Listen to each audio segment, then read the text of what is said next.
고무장갑 다 똑같다고? 아니, 러버랩은 달라.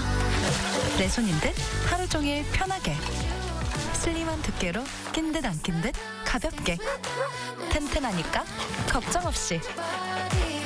두 가지 길이로 다양하게 쓰는 러버랩으로 만드는 편리한 일상. 껴보면 달라. 러버랩 고무장갑. 러버랩.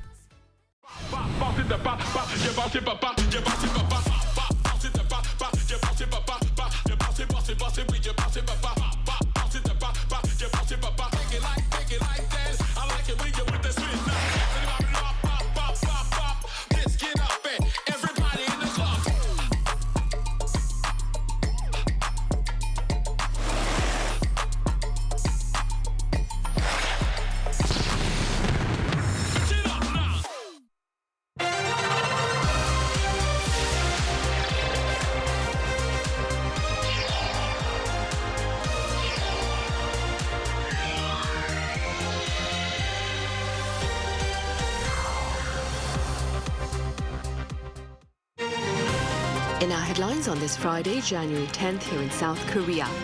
Secrecy over the timing of the second arrest attempt against the president is escalating the overall sense of apprehension in and around President Suk Yeol's official residence as protesters for and against his impeachment continue to crowd the neighborhood.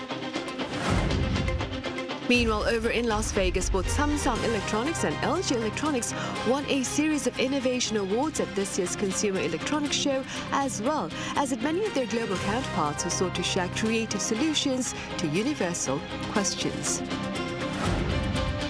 Staying in the U.S., harrowing scenes of destruction in the Los Angeles area have prompted much disbelief and dismay as raging wildfires continue to engulf homes amid reports of at least 10 losses of lives and tens of thousands of evacuations. We start yet again at President Yoon Suk Yeol's residential area amid rampant speculation about the timing of the next arrest attempt by anti-corruption investigators and police officials. For more on this, our correspondent Shin Ha-young joins me live. Ha-young, like we've said before, authorities have vowed to undertake their second arrest attempt as if it were their last, triggering talk about a more forceful confrontation with the president's security personnel. What more, Ha-young, can you tell us? Well, Sunny, today marks the fourth day since a new arrest warrant for President Yoon Suk Yeol was issued. And there hasn't been any significant movement yet, but with the second attempt to execute the arrest warrant expected soon, the Presidential Security Service has reinforced the residence with vehicle barriers and barbed wire fencing. And the CIO and police are reportedly working together to finalize their strategy, with the CIO official saying that it was still coordinating with police on the timing and method of the arrest. And speaking of the timing, the CIO has not revealed the period of validity of the second arrest warrant, but some media outlets suggest it might be longer than the previous one's 7 days, with some even speculating it could be for about 3 weeks until the end of the Lunar New Year holiday Seollal. However, the investigators hesitated to confirm anything regarding the validity period. Right, I see. Meanwhile, hi, what's the latest with regard to the summons served to the president's security team for questioning over possible obstruction of justice? Well, Sunny, Park Jong-jun, the chief of the Presidential Security Service, appeared for police questioning today at 10 a.m. And this comes after he had twice refused to comply with the police order to present himself for interrogation over allegation that he ordered a security official to block the CIO from executing the first warrant to arrest President Yoon Suk Yeol last week. And the police had even considered seeking an arrest warrant if he failed to show up today. And as he arrived, Park stated that the investigation should proceed in a manner that respects the status of a sitting president. Take a listen. I don't believe the current arrest warrant execution process is appropriate. I hope the investigation is conducted in a manner appropriate for the president, aligning with the dignity of our country. And by the way, we're just now learning that acting President Choi Sang-mok has accepted resignation of Park Jong-jun.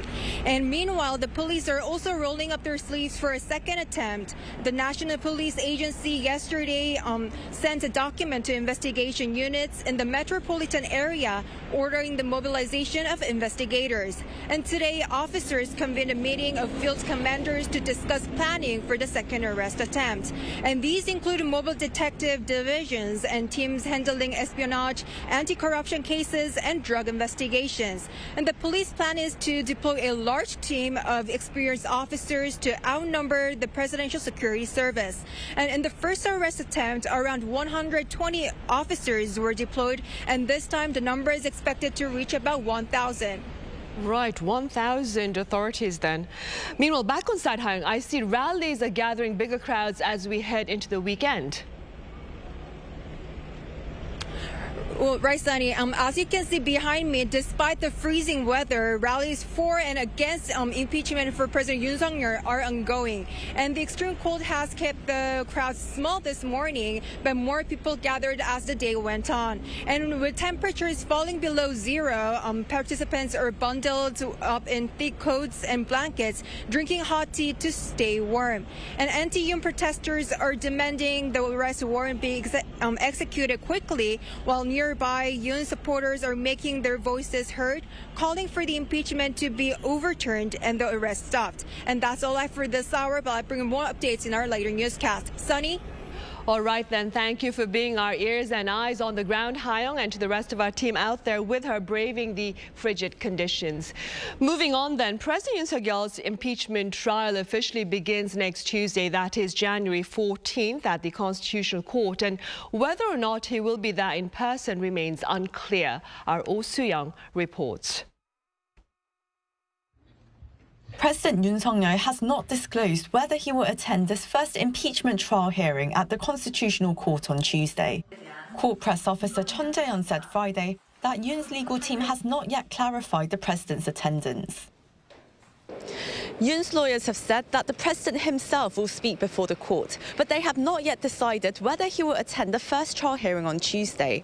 When he does show up, the prosecutor-turned-president will become the first South Korean leader to defend himself against impeachment here at the Constitutional Court. His attorney Yoon Gap-gun said the day before that various issues concerning the court's proceedings would have to be resolved to a certain extent before the president would make a court appearance. It seems precautions are being taken all the same. On Friday morning, the court announced that it will stop distributing on-site tickets for members of the public wishing to observe the impeachment hearing. It explained in a press release that the measure is to ensure public safety due to severe congestion caused by pro- and anti-impeachment rallies near the main entrance. However, online viewing is still available through a lottery system. According to officials, court staff have discussed security details ahead of the high-profile hearing, but could not confirm whether they had consulted with the Presidential Security Service. In the meantime, justices will continue to examine crucial evidence as they prepare for the hearing over the weekend. Chun said the 8-member bench held a meeting to discuss the admissibility and organisation of the submitted evidence so far. These are believed to include investigation records from the National Police Agency, the Defence Ministry's Prosecutor's Office, and the Seoul Central District Prosecutor's Office. The National Assembly side had earlier requested the court to secure probe materials related to Yoon's declaration of emergency martial law last month. The press officer added that Yoon's side had not submitted further written evidence or material other than applying for another power of attorney for former Judge Cha Gi-hwan, taking the number of the president's legal team to 8 representatives. The team has complained about the speed of the trial hearings and the scheduling of multiple hearing dates without consultation. Also, they have argued fiercely against the National Assembly panel's decision to remove insurrection charges from the main grounds for impeachment, saying that retracting the core reasons cited in the Assembly's impeachment resolution defeats the purpose of holding the trial. Justices have comprehensively reviewed the matter, according to the press officer, and discussed the direction of the trial hearings. Oh Soo-young, Arirang News. Acting President Choi Sang-mok and UN Secretary General Antonio Guterres spoke on the phone on this Friday local time amid the political uncertainty here at home. Choi assured the UN leader about his commitment to governance and to diplomacy, while Guterres voiced confidence in Korea's democratic resilience. The UN leader also conveyed his condolences to the family and friends of the victims of the Jeju Air crash at Muan International Airport in late December. Choi, for his part, stressed that Seoul remains committed to global peace and prosperity amid its roles in the UN Security Council, the Economic Social Council, and the Human Rights Council. Top diplomats from South Korea and Japan are scheduled to meet next week. According to the Foreign Ministry here, Minister Cho Tae-yeol and his Japanese counterpart Takeshi Iwaya will meet in capital Seoul Monday afternoon. On the agenda are bilateral ties as well as the trilateral security partnership with the US. The upcoming bilateral meeting is the first since the brief imposition of martial law here in South Korea on December 3rd. Ukraine's counter-offensive against Russian invasion looks to mark its third year next month, and President Volodymyr Zelenskyy is now requesting troop assistance from his allies. Our Lee Seung-jae explains. The near 3-year-old Ukraine war has taken a toll on troops from both sides. With North Korea deploying its troops to Russia, Ukraine is now requesting troop assistance from its Western allies. Speaking at Ramstein U.S. Air Force Base in Germany on Thursday, Ukraine President Volodymyr Zelenskyy said Kyiv's goal is to find as many means as possible to force peace on Russia, adding that deploying troops from ally nations may be the best option. Zelenskyy added that France had proposed the idea last year, calling for more practical efforts to make it possible. Zelenskyy did not specify whether the troops he is requesting are combat troops or peacekeeping forces. Meanwhile, during an interview with a U.S. podcast on Sunday, the Ukrainian president said that 12,000 North Korean troops have been deployed so far to Russia's Kursk region, with nearly 4,000 being killed or injured so far. While it may not be direct troop assistance, the United States continues to provide Ukraine with financial assistance.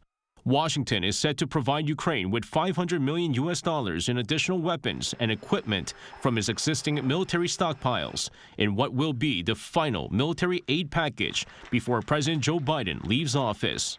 We must not let up, and that's why I'm announcing today another presidential drawdown authority package valued at $500 million.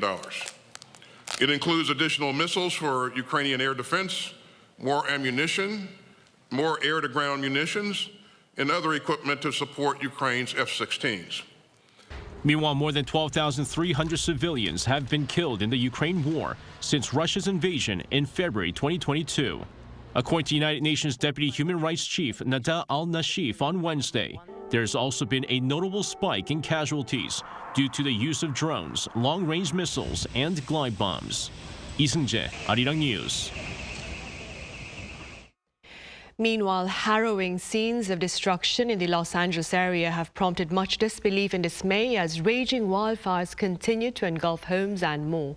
Our Kim Jung-shil covers the calamity there. Several wildfires fueled by dry conditions and strong winds are raging across the Los Angeles area. The devastation has already claimed at least 10 lives and destroyed thousands of buildings. Evacuation orders have forced nearly 180,000 residents to flee their homes. Among the most destructive is the massive Palisades fire, which has scorched more than 17,000 acres since erupting on Tuesday, driven by hurricane-force winds. And as soon as I opened my door, it was like right there. And then the first thing I did was looked at the trees to see where the wind was blowing, because it hit me, it blew me back. The fires have wreaked havoc on several communities, especially in coastal neighborhoods where residents are grappling with widespread destruction. Obviously, the house across the street just unfortunately burned down, and 4 houses down. So it's been definitely a rough ride for the community over the past few days. Fire Chief Christine Crawley highlighted the fire's catastrophic impact. It is safe to say that the Palisades fire is one of the most destructive natural disasters in the history of Los Angeles. Recognizing the scale of destruction, U.S. President Joe Biden pledged the federal government will cover 100% of disaster response costs for 6 months, up from 75%. The fires have destroyed homes of celebrities like Billy Crystal and Paris Hilton and even postponed the Oscar nominations, now delayed by 2 days. The U.S. government's fifth national climate assessment links a growing intensity and frequency of California wildfires to climate change, citing intensified droughts and increased fuel buildup. Experts warn that without significant action, such disasters will only grow more severe in the years to come. 김정실, 아리랑 뉴스.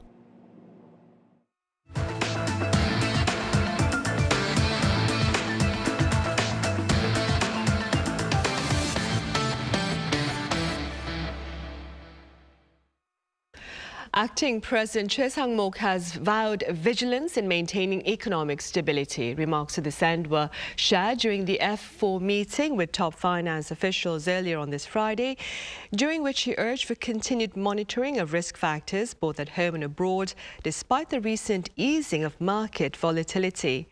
This latest gathering marks the second macroeconomic meeting that he has led, following the first meeting last Friday.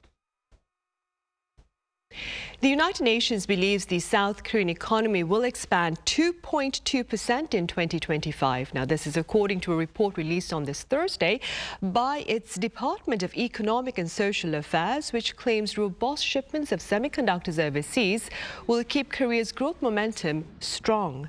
This projection stands higher than the Korean government's outlook of 1.8% for this year. With regard to inflation, the organization sees consumer prices in the country hovering on the 1% range.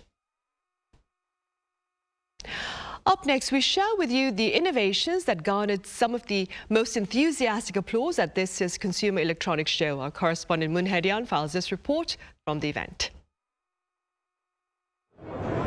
Among the incredible tech on display at CES 2025, the CTA draws attention to a select few lauded for their excellence in design and engineering through the CES Innovation Awards. LG Electronics made a remarkable showing at CES 2025, securing 3 Best of Innovation awards. Leading the accolades was LG's OLED TV, and this marks the 3rd consecutive year that this product line has earned the Best of Innovation award and an unprecedented 13 consecutive years of CES Innovation Awards. In the gaming category, the LG UltraGear OLED gaming monitor was a standout, clinching the Best of Innovation award. The curve of the monitor fits the curved angle of the human eyeball, meaning that there is no distortion of the video on the screen perceived by our eyes. And another South Korean tech giant, Samsung Electronics, emerged as a standout at CES 2025, receiving CES Innovation Awards across a range of categories, including video displays, home appliances, and mobile devices. Samsung's dominance in the video display category continues with 3 Best of Innovation honors as its 2025 lineup of TVs, monitors, and related services underscored its leadership in cutting-edge display technology, while the Galaxy Buds 3 Pro also claimed a Best of Innovation award in the mobile category. Sony, as a renowned audio and display powerhouse, was honored with 2 Best of Innovation awards for its flagship theater speakers and its XR head-mounted display and controller.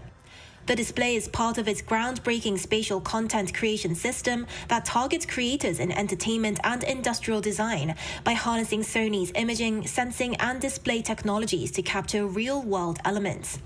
It may look like a lot of headsets currently on the market, but it contains a number of elements that enable seamless creation.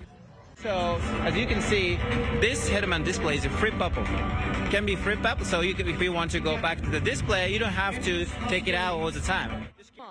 CES is a global stage for firms to launch upcoming tech for the first time, and this year there were some exciting reveals from a number of big names in tech. During the keynote opening speech, NVIDIA unveiled its new graphic processing unit chips for gamers, creators, and developers. The chipmaker and AI darling aims to give video games graphics that are film standard, enabling game developers to create more realistic human faces and environments all set with realistic imperfections. Part of the GeForce RTX 50 line is due to hit the shelves at the end of the month, with others available starting in February. After the reveal, NVIDIA's stocks rocketed to record highs, showing the level of anticipation for these chips. Samsung SDS launched a new extension of its Pretty Copilot software that utilizes generative AI to provide a service capable of recognizing and translating more than 3 languages simultaneously in real time. During a live demonstration, a Vietnamese employee asked a question in their native language, and moments later the question was translated into Korean. Currently, Pretty Copilot supports real-time voice recognition and subtitle translation for 10 languages and text translation for 15. The new update, coming in the following months, showcased at CES, enables the service to support real-time vocal translations, making it the first of its kind in the world. Hyundai Mobis, another South Korean firm, revealed its new holographic windshield display that aims to be on the market by 2028. Normally, people think in consumer area, transparent display can be made by OLED and micro LED, but in automotive area, the environment is quite different. This display is gaining attention because transparent holographic displays in cars face unique challenges: visibility under sunlight, adapting to the curved windshield, and durability in harsh conditions like high humidity temperatures and vibrations. With groundbreaking innovations and record-setting achievements, CES 2025 has once again set the stage for a thrilling glimpse into the future of technology. 문혜련, Arirang News, Las Vegas. And back on the local front, Korea's Museum of Contemporary Art played host to over 220,000 foreign visitors last year, its highest ever. Our Ian tells us why. Amid increasing global interest in Korean art, the National Museum of Modern and Contemporary Art achieved a milestone in 2024, welcoming more than 220,000 foreign visitors. The record number of visitors was also driven in part by the increasing influx of international tourists to South Korea. The figure is a 6% increase compared to 2023 and a 36% rise compared to 2019 before the COVID-19 pandemic. In 2024, the highest number of international visitors came from the US, accounting for around 27% of the total, followed by European countries at over 26%, China with nearly 20%, and then Japan and Southeast Asia. Let's hear what foreign visitors have to say about Korean arts and culture and what particularly impressed them. We have a friend where we come from in the United States who is Korean and is an artist, a very successful artist, and she recommended specifically that we come here, and I think we like it very much. I was very surprised actually by the cost.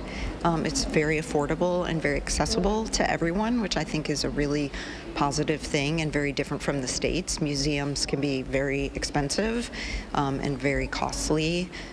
One of the standout exhibitions from last year, Back to the Future, at the Seoul branch, attracted 50,000 international visitors, showcasing contemporary Korean art and works collected from 2018 to 2022.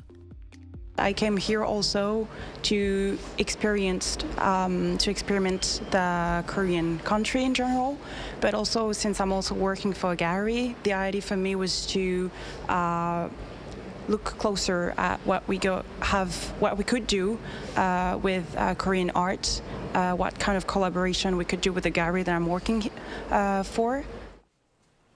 The MMCA is also expanding internationally and plans more overseas exhibitions to showcase Korea's rich culture. Last year, the museum held exhibitions in the United States and Taiwan, and this year it will expand further with exhibitions in Singapore, China, Japan, and Italy. The MMCA anticipates continued growth in its international presence in the years to come. The increase in foreign visitors is also being attributed to efforts to enhance services for international audiences. Last February, the museum launched an English language newsletter and produced short-form content with English narration and subtitles. The museum also introduced Welcome to MMCA, an educational program for foreign residents, and established a foreign supporter program offering personalized services through social media in 20 languages. The English language newsletter will soon introduce a new section, in-depth interviews with Korean artists, to provide a closer look at Korean creators. Set to launch in March, this new content aims to bring Korean artists closer to a global audience. 이은희, Arirang News.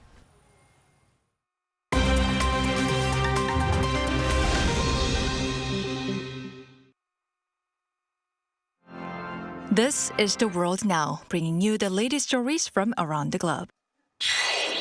We begin with the state funeral for former U.S. President Jimmy Carter. Hundreds of mourners, including 5 current and former U.S. presidents, Barack Obama, Donald Trump, and others, gathered at the Washington National Cathedral on Thursday local time to honor his legacy. President Joe Biden, in his eulogy, described Carter as a man of character and faith who was dedicated to serving others and making a difference in the world. Following the state funeral, Carter's casket was transported to his hometown of Plains, Georgia, and a private service was held at the church where Carter was once a Sunday school teacher. He will be laid to rest in the family cemetery near his home beside his wife Rosalind Carter. President Biden designated the day as a national day of mourning, resulting in the closure of federal offices nationwide. The Polish government announced Thursday that Israeli Prime Minister Benjamin Netanyahu will not face arrest if he attends the Auschwitz-Birkenau liberation commemoration later this month.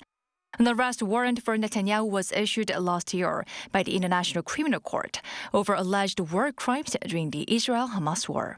As an ICC member, Poland is generally required to detain individuals with warrants against them. However, failure to do so does not carry specific penalties. Poland said previously it would enforce the arrest warrant, but President Andrzej Duda described the Auschwitz commemoration as an exceptional circumstance and made a request to ensure Netanyahu could attend without the risk of detention. German Chancellor Olaf Scholz has responded to criticism from Elon Musk, saying he's more concerned with the billionaire's comments on German politics and support for the right-wing AfD part ahead of an election in February. Musk called Scholz a fool when Germany's coalition government collapsed in November and later said only AfD can save Germany. Robert Habeck, Vice Chancellor and Minister for Economic Affairs, also issued a warning to Musk, urging the billionaire and close ally of U.S. President-elect Donald Trump to refrain from interfering in German political affairs. Yoon Seong, Arirang News.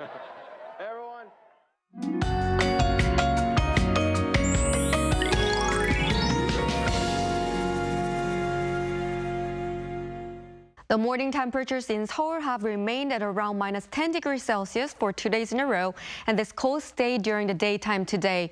Most areas have cold wave advisories in place, while cold wave warnings are being issued for inland areas of central parts of the country. Sporadic snowfall has continued on the west coast areas of the Jeollado provinces and on Jeju Island. Until tonight, heavy snow of around 1 to 3 centimeters per hour will be concentrated again around the west coast areas of the Jeollado provinces. Up to 20 centimeters of snow will also fall in the mountainous areas of Jeju Island, and up to 5 to 8 centimeters on the west coast parts of Chungcheongnam-do province and the Jeollado provinces. The extreme cold spell will continue tomorrow morning with Seoul, Daegu, and Gyeongju at minus 8 degrees. Daily highs will move up to 2 degrees in Daejeon, Busan 5 degrees. Temperatures will gradually rise from tomorrow afternoon. That's all for Korea. Here are the weather conditions around the world.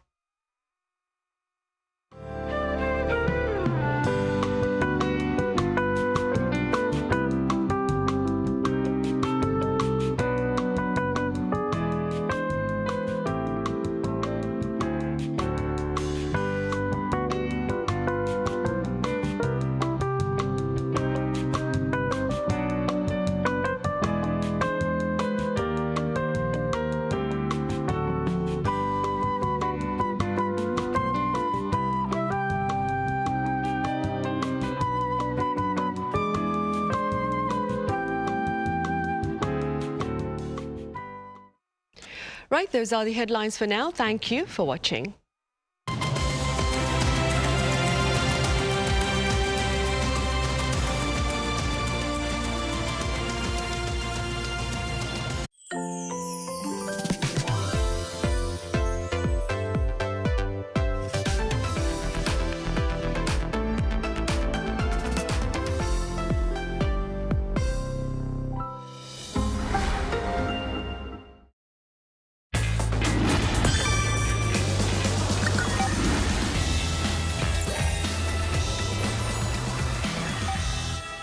Curious about what's special about K-content?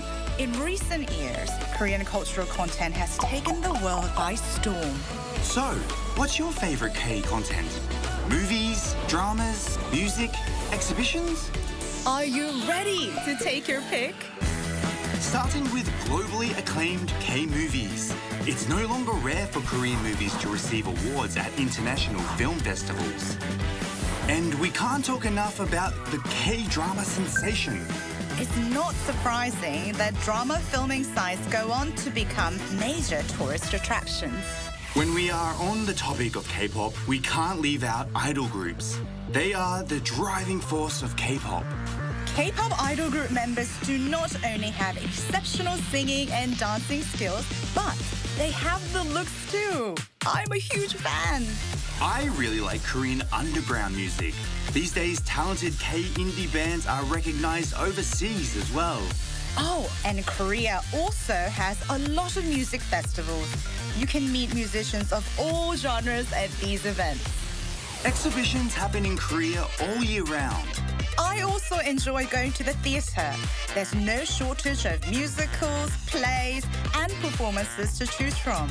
So keep an eye on the theatre scene. Then there is K-design, blending traditional and modern elements. K-fashion, leading trends. K-beauty, which takes beauty to the next level. K-content, receiving praise the world over. Watch it, experience it, and enjoy it.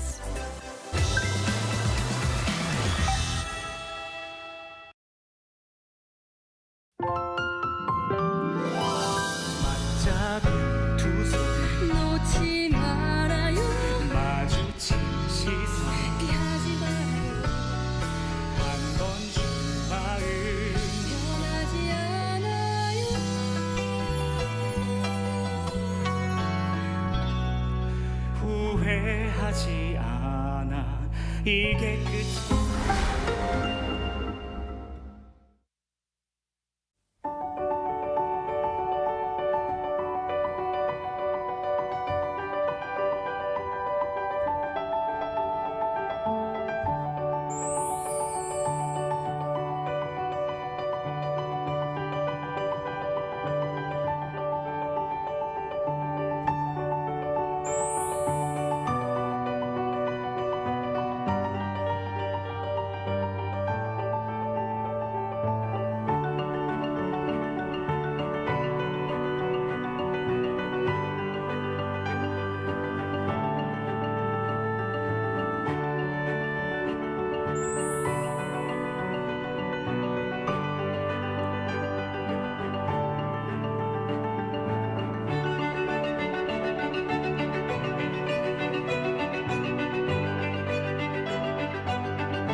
Findings by the OECD show Koreans on average work 1,915 hours every year, the fifth highest after Colombia, Mexico, Costa Rica and Chile, respectively. On Press Perspective today, we touch upon the work culture here and more.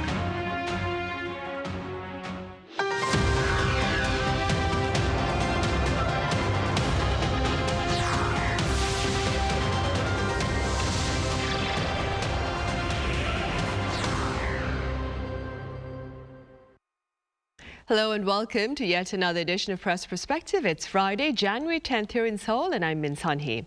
Today we touch upon work hours and culture here in Korea amid talk about a possible change in the amount of time we spend at work. For more on this, I have Celia Fioretti, a correspondent for French daily Le Croix. Celia, welcome back. Glad to be here. I also have our writer, Colin Marshall, with the pundit's take on broader matters. Colin, as always, thank you for being here. Thank you, Sunny. Right, Celia, we'll start with you. Korea currently promotes a 52-hour work week broken down into 40 hours of regular work and 12 hours of overtime, possible overtime, that is. Now, there is talk in the parliament of a potential shift in the work hours, and this appears to have garnered quite a bit of attention by the French media. Tell us more. Indeed, there has been some coverage about this topic. And for the French, this topic of work time is very important to them. France has been one of the first to decrease the work time from 39 hours a week to 35 hours a week back in 2000, and remain one of the countries with the lowest work time every week, with around 15% less than the OECD average.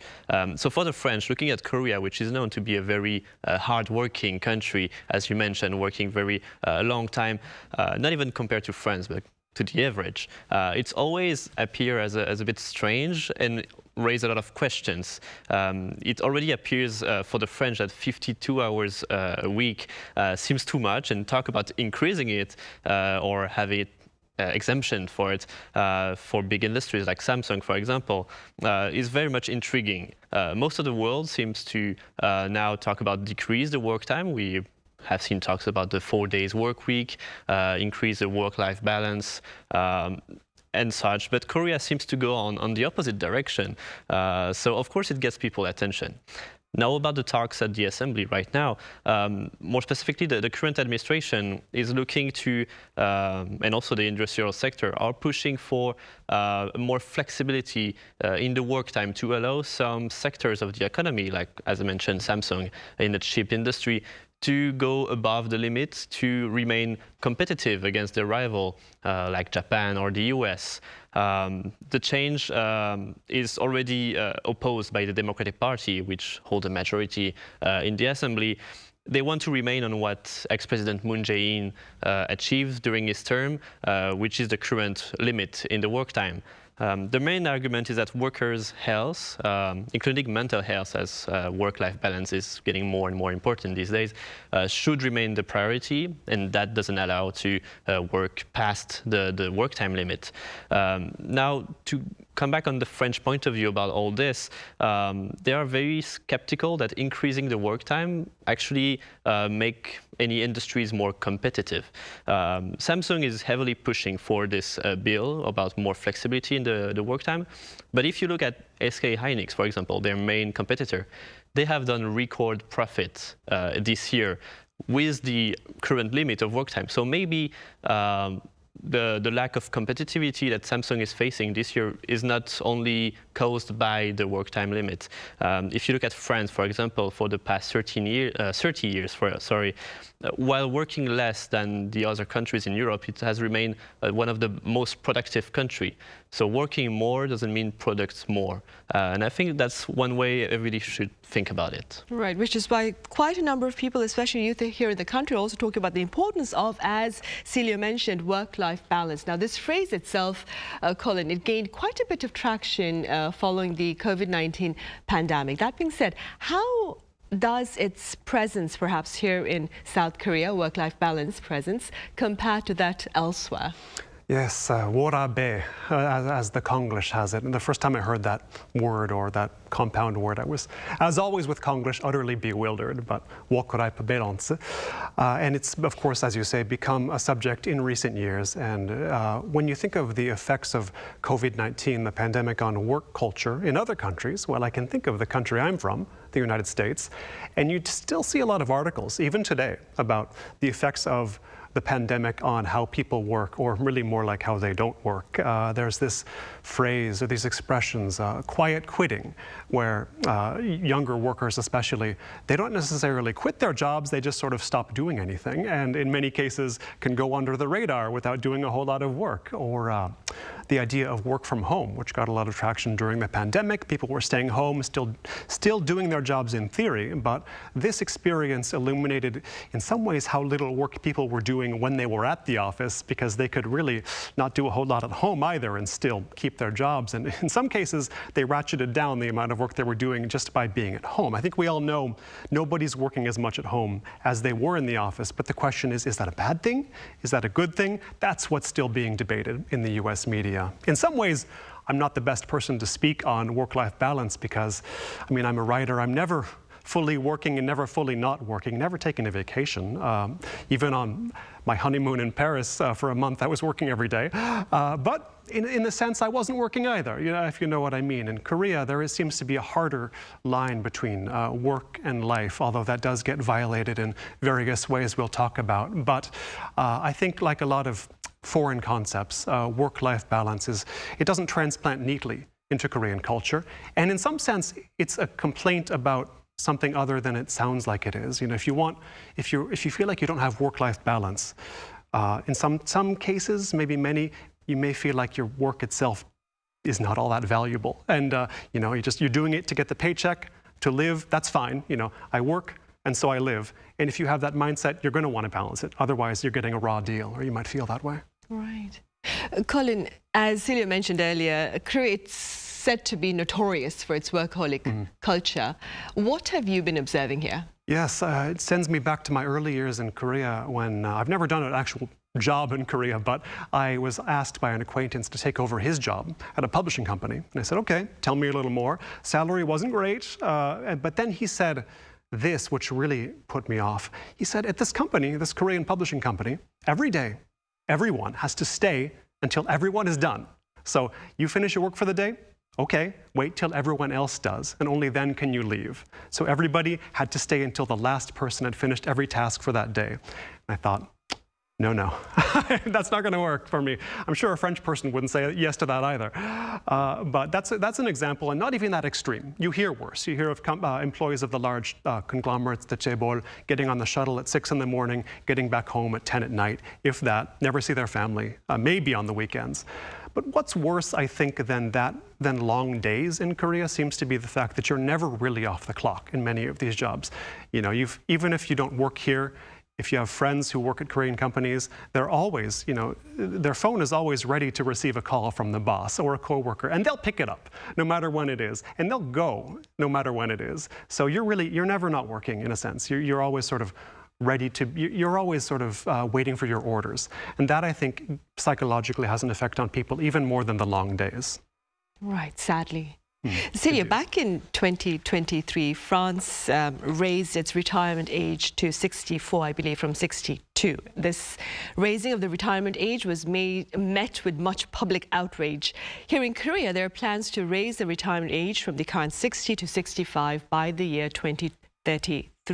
And also, according to the OECD, as I mentioned in the clip at the start of our talk, Koreans on average work 1,915 hours. I'm still trying to wrap my head around that figure, while the French work 1,490 hours, if I'm not mistaken, according to the OECD, which means Koreans work 400 hours more than 400 hours more than the French. I'm even losing my voice over this. Culturally speaking, Celia, what are the differences between the workforces of the two countries? And by the way, on the retirement age reform, it's still a heated debate right now in France at the Assembly. French people are really attached to this almost sacred number of retirement age. Now, as we mentioned just now, Korea and France are very different, almost sometimes opposite in terms of work culture. Korea is one of the countries that works the most. France, one of the countries with the fewest hours by week. And that difference is not only in numbers, it's very deeply cultural, I think. If you look at Korea 50 years ago, it was very poor. And because much Korean worked really hard, it made the country richer. And after all, here on the peninsula, there's no oil, there's no gold, there's only what people can make. So you have to work hard to make any business, make the economy thrive. Now that Korea is rich of its high-tech products and finance economy, the whole situation, the whole atmosphere has changed, but the mindset still remains that we need to work hard to make the country successful. And working less would appear to a lot of people as a kind of lazy attitude. In France, it's quite the opposite. While we also don't have any oil or gold or strategic resources, we have wine in luxury bags. But jokes aside, we haven't been in the same situation as Korea has been through just after the Korean War. So the mindset is different, and people are already in a more relaxed attitude towards work. Even 100 years ago, back in the 1930s, people were already advocating to decrease the work time and have paid leaves. So it's a really long tradition into France to have this separation between life and work. And back in the days, also in the 1930s, this idea of paid leaves was important for French people to spend more time with their family. And I think family and demographic overall is really, I think, what can explain the big difference between Korea and France. France has a lot of immigration, and so it's renewed the population and bring more people every year to work, which Korea hasn't, because the population now is shrinking. It means less people to work. It means you probably have to work longer to compensate this lack of people. And with an aging population like this, it can really explain a lot of the work culture now and probably for the years to come. You can see that family, demographic, and work culture is kind of intertwined. It's all like communicating vessels. It's a very difficult balance to achieve, to have a work culture that allow to increase the birth rate. But I think that's where Korea should put all the efforts. Right, indeed, because we have the lowest birth rate in the world. It's something that we need to deal with. Colin, staying with findings by the OECD, the presence of women in the Korean workforce continues to hover at the lower end of the OECD spectrum. What would you say are the broader implications of this reality? I remember I used to hear all kinds of jokes about OECD statistics and that they were just a means of giving Korea a hard time because they would be in the rankings. They just would always be toward the bottom. And that's changed a lot. If you look at the economic stats from the OECD, Korea does quite well. But yes, you have, for example, the birth rate, which is not optimal. I think we can all say that. With a statistic like women's participation in the workplace, it's harder to interpret. You do see arguments that it's, by definition, a bad thing if Korea has fewer women in the workplace proportionally compared to other countries. But this all depends on why, I would say, why there are fewer women. In some countries, you have fewer women because they de-emphasize work outside the home in their lives and put it towards, say, child rearing or something like that, which doesn't show up as an economic statistic. Or, you know, if you have another country where women simply opt out of society, if it's just, I don't want to participate in child rearing or in the economy or anything, then your country might have a problem. So this is a situation where you have to look a little closer at the cause to interpret whether this statistic is good or bad. I mean, this gets brought up as well, the sort of the amount of money that women make versus the amount that men make, the difference in salary. So if that's because women are actually getting paid less for literally the same thing, you've got a problem. If it's an artifact of women making different choices professionally, okay, maybe it's not something we need to prioritize. Maybe let's focus on the birth rate or something, or the suicide rate or something else that's objectively worse. But I think the statistic by itself doesn't tell us a whole lot. Right. And staying with the broader Korean workforce then, Celio, amid an aging society, which you mentioned earlier, Bloomberg's spoken about how robots are taking or filling the gap in Korea's workforce. What more does this tell us about our current situation? What are the tasks that we face ahead with regard to ensuring a more productive working environment? Indeed, as a workforce is shrinking, you need to replace those vacant jobs by something. And if it's not new workers, then it could be machine. So what do we do with this? There's a prognostication that South Korea will be the fastest country to integrate robots into the workforce and everyday life also. So far on the factory floors, robots are redefining the way we think about job and how we hire other humans. Human workers are being reassigned to design and planning and managerial status and position, while robots increasingly do the hard labor, working on assembly lines. So far, people are content working alongside robots, even though it's only, for now, only in the big companies, not so much in the small companies. Also, we see more and more in the restaurants now the serving robots navigating through the tables.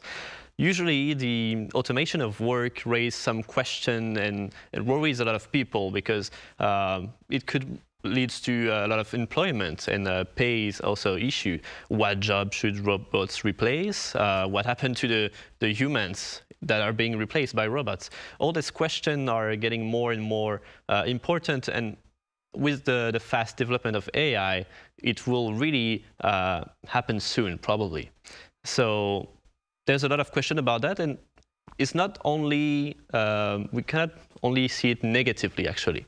I will give you an anecdote, but I think it's interesting. It's a nice way of seeing this whole situation. Back in 2017, the socialist candidate for the French presidency, Benoît Hamon, had an idea. Because there's more and more robots in the workforce now, some humans will lose their jobs, and that's a fact. We cannot go against the progress. But he proposed to have a tax on robots with like 10 or 15% of the value they produce. And this money will be given back to the people as a basic income to make people survive. And this idea is not too far-fetched because in the Korean presidential election in 2022, Lee Jae-myung had this idea of basic income. And you can see that, especially in Korea, as the population is shrinking and robots are more and more in the workforce, especially doing jobs that Koreans don't want to do that much anymore, the hard factory work, really demanding and physical. This might be an idea to make everybody happy about this. Robots, yes, will be in the workforce, but not against the humans. It's not an idea of competition between man and machine. So in a society that's looking for a better work-life balance, but also wants to keep its economic status, maybe including robots in the workforce in a way that doesn't affect the human could be a nice way to do it. Right, robots taking over work, perhaps that is dirty, dangerous and difficult. Exactly. You mentioned AI earlier on, Celia. This is an impromptu question. I believe I read somewhere that was saying that AI could perhaps take over 90% of the jobs within the field of journalism. What are your thoughts regarding this? Do you see yourself being replaced? I mean, here at Arirang, we do have AI news taking place as well. What are your thoughts regarding this? It's interesting. AI has been already in the journalism job for quite a few years now, for all the finance analysis sometimes, or the election results, all this honestly boring job of just writing numbers down have been done now by computers and AI. So in that way, it's good because it gives me free time to do more in-depth reports. Now we see a lot of music critics, for example, made by AI, which is a bit more worrying because when we read a music critic, for example, we want to have the point of view of the author and not the point of view of a computer. So on that side, I think it's really important to, we should remain, the human should remain the main writer of the information, because people trust us, sometimes, not always, but people trust us to bring something factual, something that we worked on, and not something that has been brought up by a computer in just 2 seconds. Right, of course not. And speaking as a writer, Colin, what are your thoughts with regard to the impact of AI on creativity? Yes, I had some experience recently with it. I never really used any AI tools while writing before, but recently I've been working on a book about Korea's neutro culture, the neutro phenomenon of the sort of revival of the 60s, 70s, 80s, 90s, 2000s culture by younger Koreans, to whom it's an exotic new thing, all of this stuff, be it music, technology, pop culture and all its varieties. And I looked up a few examples using AI tools about, like, wait, so when has K-pop used traditional instruments? And when has K-pop drawn on 60s, 70s styles? Because I don't know the world of K-pop that well. So for that specifically, that was a helpful tool to get me started. You can't necessarily trust everything, but on the internet, you can't trust everything anyway. So it was a way to sort of get me going, at least taking the first steps of answering my basic curiosity about just, okay, this world I don't know, K-pop, where should I look? And it helped. Right, good to know. All right, Colin, I'm afraid that's all the time we have today. Thank you so much for your time and your thoughts, Colin. Thank you. And Celia, as always, thank you very much for your insights. Right, well, that brings us to the end of this week's editions of Press Perspective. As always, thank you for watching, and do join us again same time next Monday.